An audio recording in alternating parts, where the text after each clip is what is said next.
We are less than a week away from the election, and a record number of people have already voted in Missouri. People are casting their votes by filling out absentee ballots.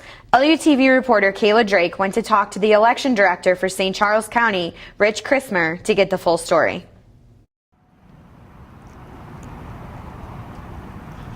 St. Charles County is making records for absentee voters.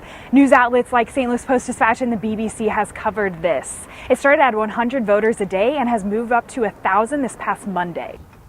Enthusiasm started well before absentee voting. Chrismer said thousands of people registered to vote, causing his staff to work 12-hour days to make the deadline. In my 16 years, I've never seen an off-year election produce this much enthusiasm for voting. Chrismer's office prepares for elections 3 months in advance. He has 15 staff members and has even brought in some temporary workers. On a normal off-year November election, we have 2,000 people walk in. We still have almost a week to go, and as of last night, we have 6,948. That's 6,948. Mary Boyd, a retired federal employee, said this year's election has caused her to go to more town halls and meetings than ever before. It says that a lot of us are now invested in this. I think you can't remain neutral. You have to take a stand. You have to vote and, express your own concerns and opinions, and you do that by voting. That's the only way I know to deal with this. Chrismer says he doesn't ask voters why they vote, but ends up hearing reasons, and said recent politics has motivated people in the county.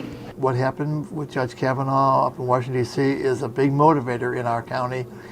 We have a Senate race that is contentious between the two Senate candidates.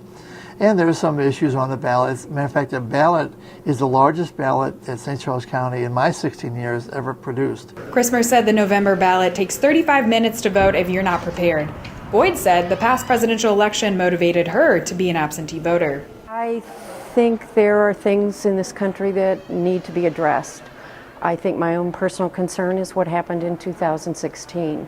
I'm not happy with the way things are. I'm not happy with this president.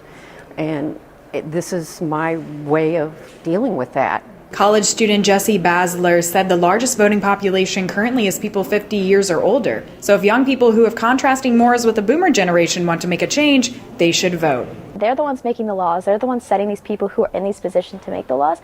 So the laws and politics are going to revolve around what they want. And so we can complain all we want, but if you don't vote, you're not changing it. Chrismer said he expects Election Day to be very busy and advises people to go online to read about the ballot issues before going to the polls. So our phones are ringing off the hook. I can't imagine what Election Day is, because phones do ring off the hook on Election Day, but they've been ringing off the hook for weeks now. Chrismer confirmed that the voter ID law was not struck down by the court, so you still need to bring a valid state ID, which will be faster, or a passport or utility bill that will clear you to vote on November 6th. For LUTV, I'm Kayla Drake.